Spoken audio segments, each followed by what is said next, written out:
limerence is defined as an intense, obsessive, and involuntary state of romantic feelings for another person. If that person were your soulmate, you would not be in limerence with them. Your soulmates, your life partner, the person you are meant to be with, would choose you the first time. Let's establish that now. I'm going to break down how to beat limerence in 3 phases. Phase 1, understanding limerence. Phase 2, decentering. And phase 3, moving forward. Understanding limerence.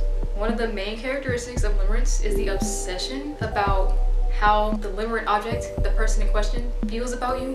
Why does that happen? If you're watching this and you're trying to beat limerence, it's probably about somebody you never actually had a relationship with. It feels like it ended prematurely, you never got closure. It ended when you still had really high hopes for the situation. If you're prone to limerence, I'm sure you created scenarios and fantasies about things y'all would do, how this person would make you feel. All of that stuff never happened. But you hold on to it because you're hardwired for affection, attention, connection, and love. That is okay, you're a human. None of that ever happened, it ended abruptly, and your brain is trying to make it make sense because that's just the way you're wired. This person, the limerent object, did not choose you, and that's okay.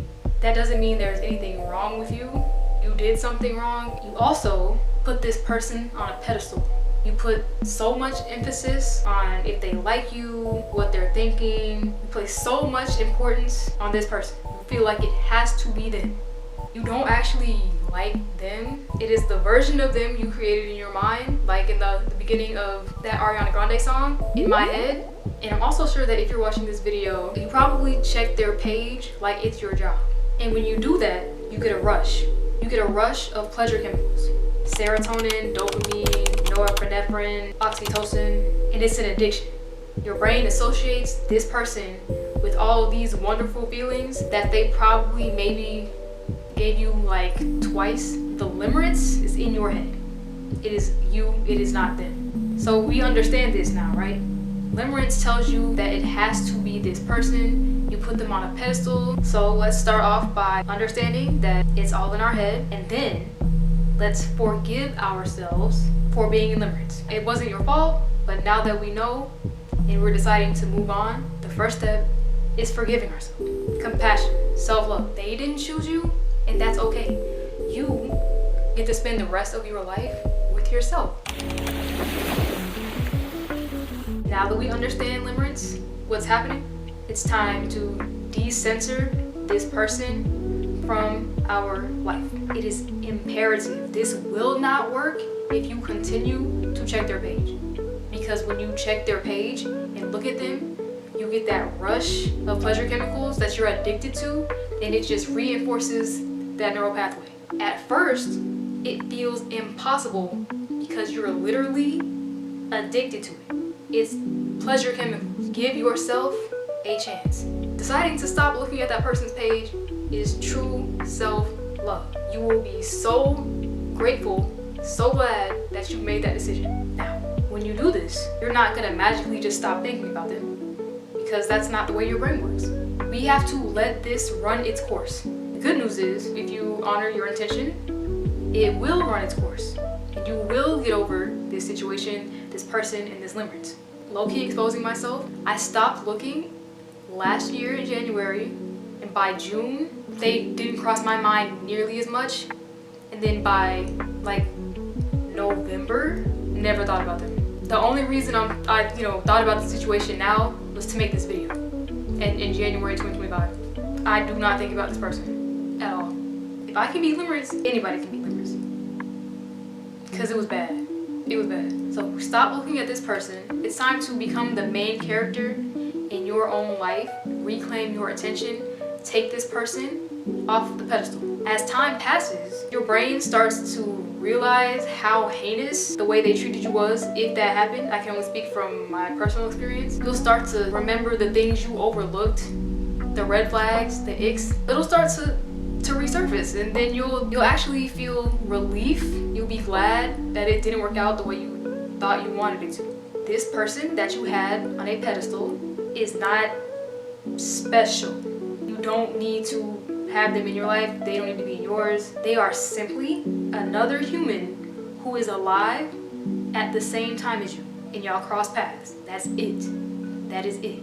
There's no lingering no soul ties. No, that's all it was. Y'all cross paths and y'all went y'all separate ways. That's it. Reclaiming our attention, returning to ourselves. We're the main character in our life for the first time or again. What things do you enjoy? What's important to you?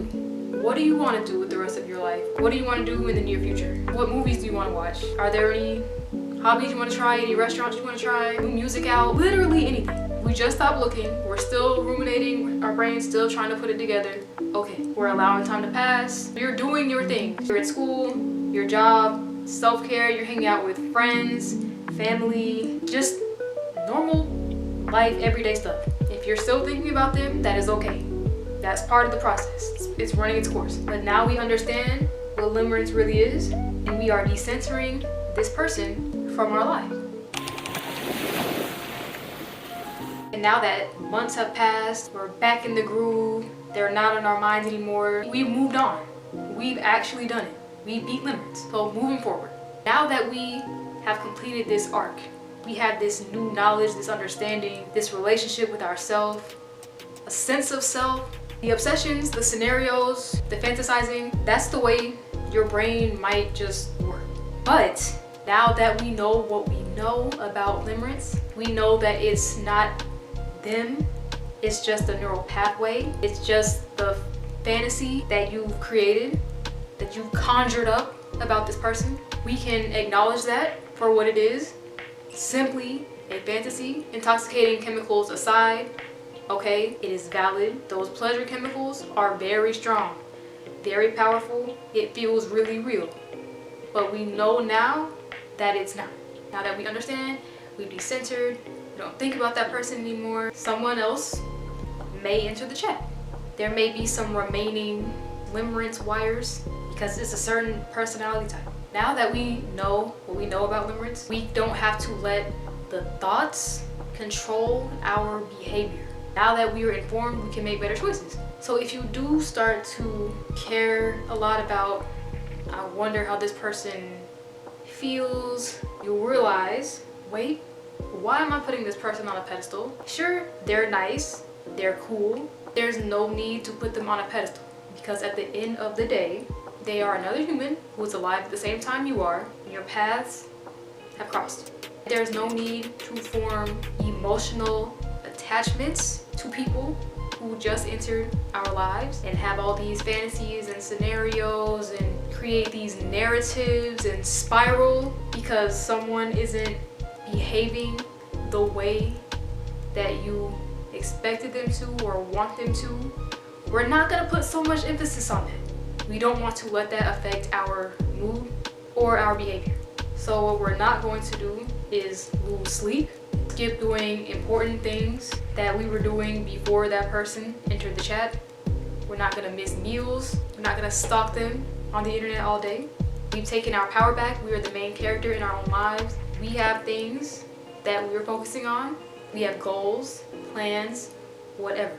Nothing wrong with new interests. After we've moved on, we've grown. We beat limerence. You got this. You got this. We know that other people's behavior has nothing to do with us. It's not personal. It's not inherently disrespectful unless it is. But most of the time, it doesn't mean they hate you. All the things that your limerent brain will try to tell you, all the narratives that it will try to form, that's not real. So there's no need to obsess and spiral and be upset because of what someone else is doing, because we don't put people on a pedestal anymore. We have found peace with ourselves, and it's wonderful here, and it's healthy here. Whatever other people are doing, simply let them do it.